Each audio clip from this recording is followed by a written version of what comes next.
And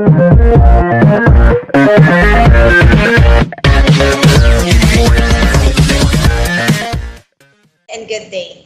For this video discussion, our main focus will be on the authentic assessment of the affective domain. So from the previous discussion that we have, most of the time we only focus on the performance, meaning it is an offshoot of a cognitive or maybe a psychomotor skill. But what we will be relying right now are the emotions, the attitudes, the values of our students. If they have the mind, if they have the skill, the question is, do they have the heart or even this affective domain that we are talking about? So, for this video discussion, as I have told you, what we will be focusing on is the affective part of our students in order to create a holistically developed student. So, when we talk about affective domain, it arises from the feelings, emotions, or the traits or disposition of our students. It doesn't necessarily mean that if the student is intelligent, that student is always happy. If a certain student is not good in English, it doesn't mean that this student has a low self-esteem. So, this affective domain somehow targets a different aspect of a child. But the question lies on what are the things that we have to target when we talk about affective? Because if we look at it in a general term, it's too broad, it's too wide.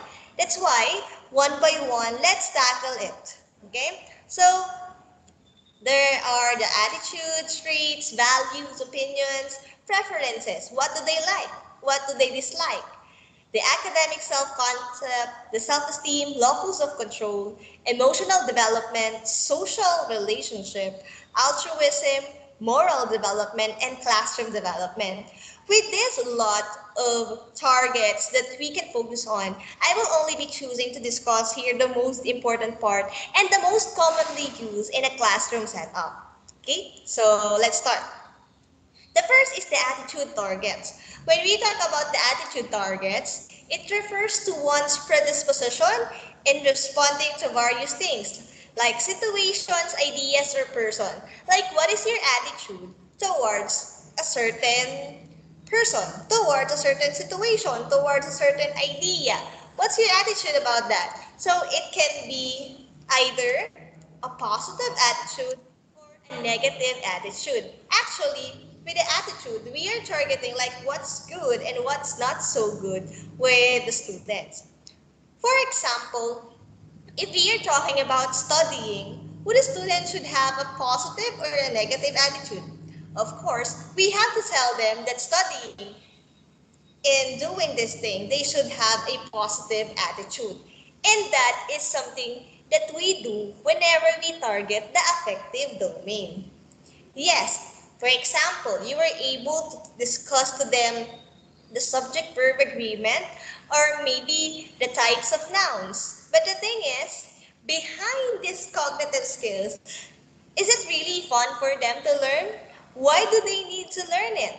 Okay, so that makes us go with our value targets. After the attitude, after they know what's the positive and what's a negative thing, we have to know what are the desirable things they have to process or they have to innate, to put into their heart. Examples are honesty, integrity, justice, and freedom. Diba? Whenever we teach students lessons, we also inject some values like, for example, you tell them a short story, a plot, okay? So you tell them that, okay, guys, the lesson that we learn from this is, okay, so whenever you do a discussion or whenever you provide to students different objectives, you have to make sure that there is a value after that. So there's a tip here. It is better to stick to non-controversial topics concerning values as much as possible. Okay, because we have, although we are portraying that what is good is what is right and what is right, we can somehow look at it on a general term. But if we look closely, some issues are very controversial. Okay, and that is the thing that is not too good to talk about. One example for that controversy is about the politics. Like, what's your value towards the administration of this one? What can you say about this? What about this thing? So it's too controversial. So you just have to be general, okay, in terms of imposing to students the values. Another is their religion. Okay, what do they believe in? We have to be very open-minded in this type of thing. Letter C is motivation targets. As what I have told you, the students should have this kind of reason why they need to do it. Okay? There's a driving force, a stimulus or influence. Is it intrinsic or extrinsic? Of course, we are aiming for intrinsically motivated students kasi iba yung hatak nun kapag sa loob talaga. Hindi yung there's a reward, that's why I'll do it. Okay? For example, in learning English language, if a student's only aim to learn the English language is to have a high grade in the subject of English, therefore it is extrinsically motivated. The students will not make too much effort and there's less driving force to do that, to learn a lesson, to learn the English language. But if that student is really dedicated to learn English, like she really put or make an effort because she wanted to speak in English, kasi ayun yung pinapaniwalaan niya, that's her value. Meaning, there's a greater driving force that will push her to continue learning the language. Okay? So there are two types of it. It can be a mastery orientation or performance orientation. When we talk about mastery orientation, these are the students who are motivated by a need to understand and master the task. So you wanted to learn, okay, the students wanted to learn this thing because you wanted to understand it. Like whenever you have your subject in statistics, okay, you wanted to understand how it should be done. Okay, so you master the task. That's your driving force. However, for performance orientation, it is the students who are doing something for the result of or the outcome. You are doing this because you know that after you do this thing, there is a reward waiting for you. Right? So, for example, you learn the English language because you wanted to speak fluently. But it's a different thing for mastery orientation because when you learn the English language, it is because you wanted to understand a text in English. That's your driving force. Okay, so mastery is more on understanding, comprehension, and the performance orientation is more on the result or the outcome. Okay, so that's the two types of motivation. And then we also have this academic self-concept targets. What is this? This is not really based on your pure understanding of self. Okay? Yes, it talks about one's perception, about one's capabilities, but that's too general. Masyadong malawak at mahirap i-measure yung ganon. That's why we talk about academic, meaning you have a basis as to how you do that. What are the examples? Do you always recite in class? Okay, so you assess, do I always recite in class? Another, do I always attend discussion? Okay, in terms of the academic, we refer with this because effective, if we move it outside the classroom, it will be very hard to measure. That's why we restrict it. I mean, the execution and the application of these values inside the classroom and even the way we assess the students in terms of the affective domain. We restrict it in a classroom because it will be very broad if we make it outside. But, disclaimer, it doesn't mean that the activity you will provide will also be restricted inside the classroom. What I wanted to say is that for the academic self-concept, we are just looking as to how the students will assess themselves in terms of the academic field. Okay? of course, is the social relationship targets. So, what is a social relationship? It means the communication, the way a student interact with other people or socialize to the people around him or her. We will be able to define the students in terms of that aspect. Okay? Is that student good in terms of strategizing, like how to conversation? Okay, that's already an affective domain because you're looking at the communication skill, although it is somehow not an affective thing, but how to be friendly. Okay, how to conceal like very broad or foul words, something like that. So that's the thing about the social relationship targets. When this is our target, what we aim for is how the students will interact with his or her classmates and even to his or her teachers. So it could be a peer relationship or cooperative skills. So the peer relationship, like there's a pairing, brainstorming for cooperative skills. Okay? And lastly, of the most commonly used target is the classroom environment targets. How does the classroom looks like? Is it conducive? Is it a good atmosphere to learn? Okay, so that can be one of our targets. Like, for example, the involvement. Does the students always talk with his or her classmates? The task orientation. Like, do these students easily, okay? Easily follow instructions? The competition. These students compete well. Do they have a good sportsmanship? Favoritism can be also a big part. The influence, formality, communication, and last but not the least is the warmth. Like you make them feel that they belong to the classroom. Okay, so that is the classroom environment targets. These are the things that we can look for whenever we wanted to target their affective domains. Okay, so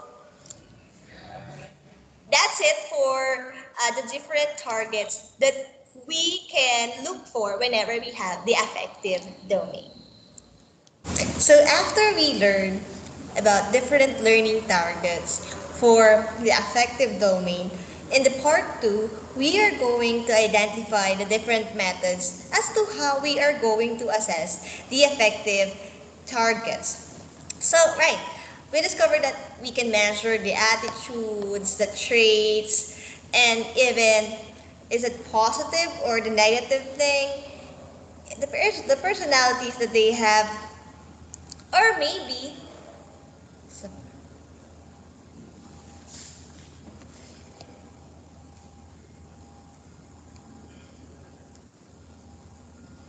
right, after we discover about the different targets that we can look out in terms of assessing the affective domain, for the part 2, we are going to discover to identify what are the different methods that we can use and even the instruments and scalings that we can apply in the classroom.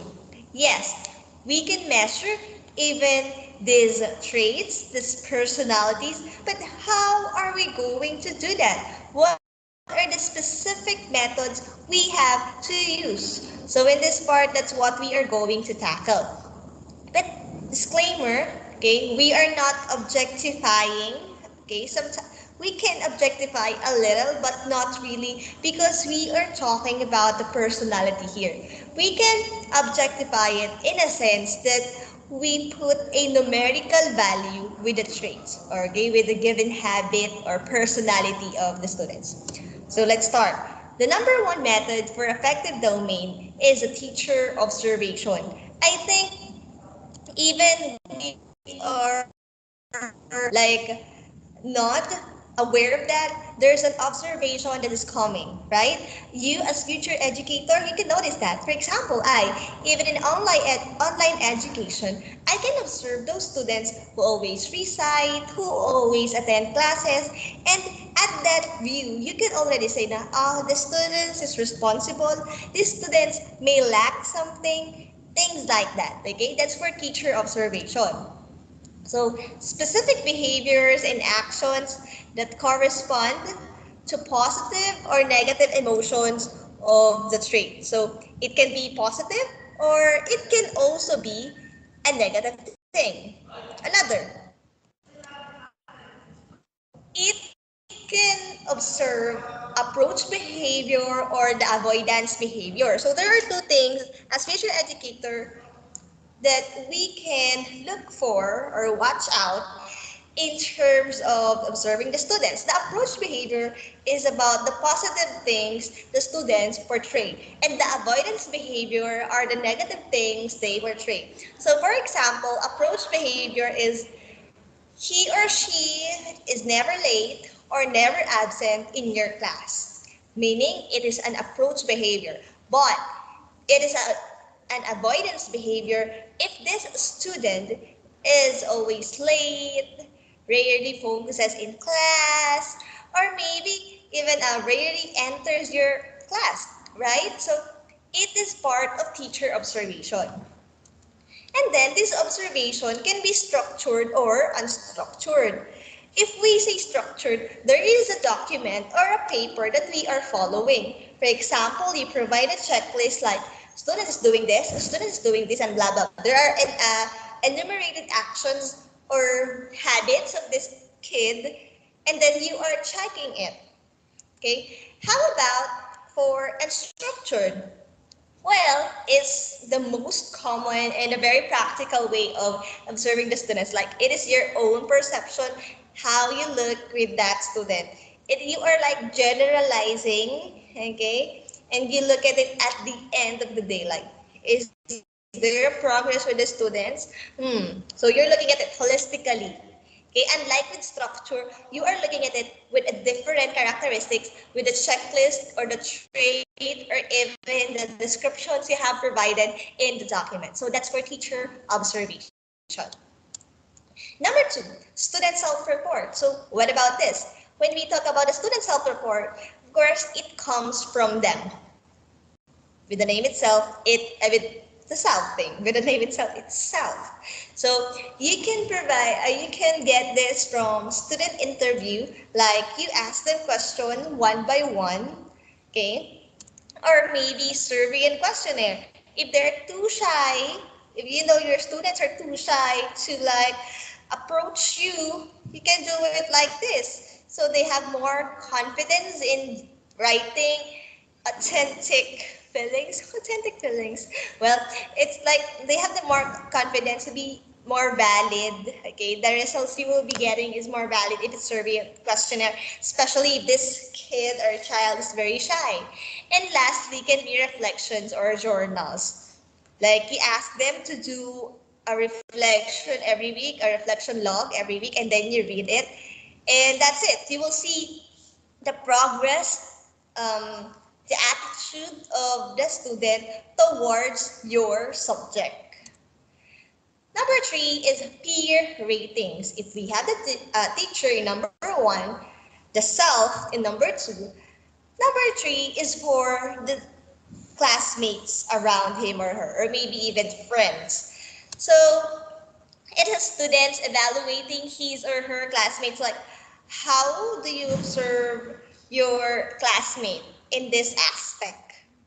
How about this? Because sometimes, or maybe most of the time, teacher was not able to see everything. Okay? Teacher cannot look everywhere and, okay, student A is like this, student B is like this. You cannot always do that. Okay, what you have to do is to ask someone, and one of the most reliable source, okay, to ask for that is the classmate. Because aside from you being in the classroom, it is his or her classmate that is around you, right? And it can be achieved through questionnaires and checklists, okay? This is just a beware or a warning. Whenever you do these peer ratings, you have to make sure that there is a questionnaire or checklist that you provided, especially in elementary level and high school level. Why? Because admit it or not, many students may bully their classmates, like they just write everything, or they just write whatever they wanted to say to that person or to that kid. And it may be a negative thing. So you just need to provide questionnaire or maybe a checklist. Like they will just check, you give description and they just check. And that would be less damage, that will create less damage with the person we are talking to. Another is that when you provide peer ratings, there's an option that you write the name of the student giving the feedback. Okay, so that's it. That's the three methods. Okay, teacher observation, self-report, and peer rating. Those are the three things.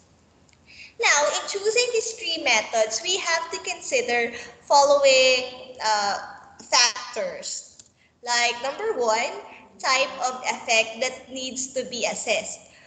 What are you assessing? You remember in the high quality assessment, the first step is their purpose. Like, why do you need to assess this? And the second part is, what is your target?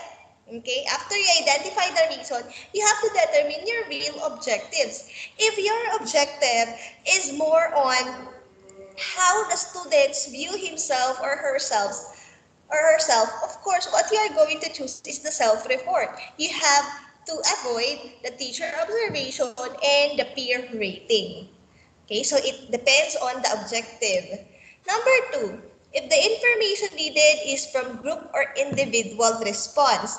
If you are working with group work, for example, like cooperation, you wanted to rate the cooperation part of the students, there you have to provide a peer rating. Number three, the use of information. Where are you going to use that? Would that affect the grade of the students? Okay, because if it will affect the grade of the students, you have to be aware that students may sometimes fake, okay, or not really saying the truth in answering those things.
So after we learn the three methods, the next is the tools that we are going to use.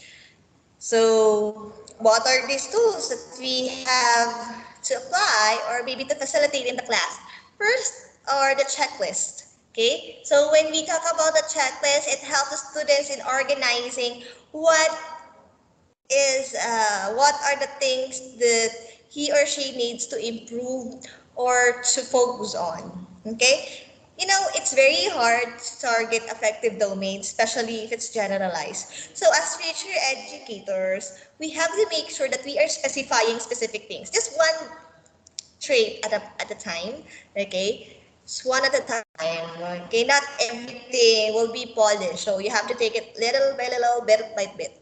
So with checklist, it helps them to sequence and logically put the descriptions well and to rate themselves or maybe their peers. That will lead to the successful completion of the task. Just look at this example on this PowerPoint. Like as you see, the student, subject date. So this is a time assignment. Gets work done on time. So not yet. Sometimes frequently, asks for help when needed, takes initiatives. The teacher is targeting here the work habits, study habits, and social skills. So even though it is too general, the teacher specifies specific things that needs to be focused on. Okay, so that's it for checklist. You can use that. Next, rating scale. So for rating scale, it is very subjective because we are asking for their feedback, either for themselves or to their peers. It can be numerical or descriptive. So when we talk about numerical, you use numbers. To what extent does the students participate in team meeting and discussion? Like 1, 2, 3, 4, 4 the highest, 1 the lowest. You have to instruct them that thing. But if it is descriptive, we use words or adjectives or maybe verbs. To what extent does the students participate in team meeting? So never participates, participate as much as the other team members, or participates more than any other team members. So it's up to you. Which do you think is better? Okay? Can it be a numerical or descriptive? So you have to choose which best fit the situation that is given. Third is the Likert scale. So it looks the same with the rating scale that we have. But for the Likert scale, we use a 5-point scale. So it can be strongly agree, agree, undecided, disagree, or strongly disagree. So they just need to rate themselves like, I am happy during mathematics class or English class, get tired in drills, in the work, so like that. And then aside from the Likert scale, we also have semantic differential scale. For semantic differential, when we talk about semantic, we are talking about words, okay? Meaningful words. That's why you use here the word adjectives, and these adjectives helps us to like measure where or what is the status of that kid. Instead of rating them through numbers, you use words. But these words should be on the should have the intensity. Like for example, boring, interesting, another happy, sad. Okay, so you have to choose appropriate words. Hindi lang yung basta-basta lang kayo lagay ng words. They should be two opposite words and very the intensity is high, okay, between these two opposite things. That's for semantic differential. And then lastly is sentence completion. Like they have to just express what they feel towards doing the task or in learning in your subject. So it captures whatever comes to your student's mind. But most of the time, the students will give answer that is favorable for the teacher. Like for example, I think mathematics as a subject is blank. Sometimes students Google, especially in online class, but you will know if the students really learn or not. Like if they're too tired to write the answer, therefore it's automatic that this student is maybe bored in the class. I like mathematics teacher the most because, so you see, you are like controlling maybe this student if you use number 2. I like mathematics teachers the most because, paano kung hindi naman ikaw yung gusto? Diba? So you have to avoid this type of question because you're like pushing them to like you, something like that. Okay, another parang this is very different, medyo related, but whenever you ask your students question, avoid asking yes no question. Like for example, are you ready, guys? Okay, what if one student shouted no? What are you going to do? Okay, so you have to avoid that. Instead, let's say, okay, I think everyone is ready, so something like that. And that is also can be part of the affective domain because you're oozing the confidence, you're oozing the motivation of the students. Now, if you are asking, why do we have to measure the affective domain? Is it part of the grading system? Well, the thing is, if you look closely, okay, affective domain is part of the objective. Meaning, if you were not able to target the affective domain that is part of the objective, of course, your grade will also be affected. Okay, so it is very important that we go with the first part. Okay, like the backward way of teaching. We start from the end. We have the end in mind. Like what do we want the students to achieve? And for this part, we are focusing on the affective domain of the students. So speaking of writing objectives, here are the things or here are some tips that you can use in writing. Remember, you're going to write your lesson plan. And in writing your lesson plan, it should be it should at least consist three. The cognitive domain, the psychomotor domain, and the affective domain should all be targeted. But the question is, do you know how to write an objective that is targeting an affective domain? So, still, in writing, you have to use measurable verbs. The Bloom's taxonomy's option for the objectives, like the verbs, can be used. And then you have to avoid targeting the cognitive domain because when we talk about the cognitive, it's all in the mind, the process of the mind. But we have to focus on the heart, the action, not really the actions because it's psychomotor. So the heart, the soul of the students, we have to touch that. And then you have to avoid the term appreciate. Please, I do not want to see an objective in your lesson plan stating that appreciate beauty. How are you going to measure that? The appreciate beauty. Will you like for example create a questionnaire? I appreciate beauty. Yes, no. Like that? No, it will not be the case. Okay, that's why you have to pick the most fitted verb for that affective domain. So here it is. I prepared you some cognitive psychomotor objectives and some affective objectives. These are the examples of correct cognitive and psychomotor objectives. Memorize the arrangement of the orders of the adjectives. Construct sentences using a subject-verb agreement. And identify the conflict in the short story. So these are the examples for the cognitive or psychomotor objectives. How are we going to transform that or to write an effective objective given that this is your cognitive objective? Well, it is like this. You can use the word highlight, emphasize, discover. Other verbs, focus, okay? You can also use synthesize, conclude, apply, okay? But make sure it is measurable and can be truly seen in your lesson plan or in the execution of the lesson itself. So, highlight the importance of being organized in one's daily lifestyle. So you see, from the cognitive about the orders of the adjectives, what can you get? What value can you get from the topic? Your English majors, most of you, okay, that is watching here, so you have to make sure that you have to think of what value or personality can I get from that. Guys, if you do not use your critical thinking skills, you will not be able to get the affective domain of that topic. Like for example, adjective. Ano namang makukuha ko sa adjective? You have to think. Ano pa makukuha mo pag adjective? Aside from organization, because we are talking arrangement. Beauty. Like, highlight the importance of beauty. Highlight giving compliments, right?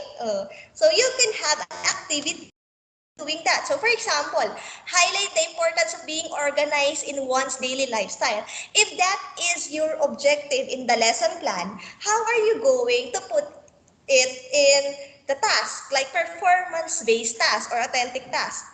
Why not create a conversation? Okay, task the student to have a kind of conversation highlighting the importance of being organized, like what is the help whenever you see your mother How does it help you whenever you see your mother organizing in the household? You see, those are some tasks or questions that you can ask to target that objective. I mean, to target the objective, which is the affective domain. Number two is emphasize. Emphasize the advantages of following rules because we are talking about subject-verb agreement. And if you do not follow the subject-verb agreement rules, therefore, it will be wrong. The sentence will get wrong. Okay, so for effective, i-highlight mo yung kahalagahan ng rules na yun. Hindi lang ng SBA, kundi sa lahat ng bagay. Ma-apply niya in reality. Okay? And lastly is to discover. You have to discover the different ways in resolving life struggles because we are talking about the conflict. These are the problems of the character. Therefore, you highlight also in your discussion, in the execution of the lesson, the way in resolving life struggles. And how are you going to do that? Maybe you choose a story wherein the person or the protagonist there overcome a lot of problems. Tapos yun, iparealize mo sa kanila na you can resolve life struggles. You see, that's how you target the affective domain. Hindi lang tayo palagi sa cognitive or psychomotor.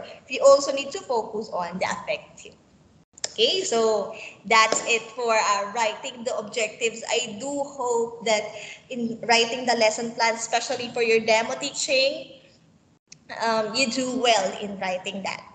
Okay, so you always need to remember that the attitudes we share with our students are contagious and create deeper connection with our school communities in both intended and unintended ways. The influence of a teacher never stops. Okay, you can never cut or you will never know when or how it will end. Or maybe sometimes it will never end. So you have to make sure that that influence will really give them an advantage. And one advantage that you can promote, that you can give to their students is the attitude. A good attitude that they have to achieve success and to develop a holistic living. So that's it for our discussion for the affective domain in authentic assessment. Thank you so much for listening and have a good day.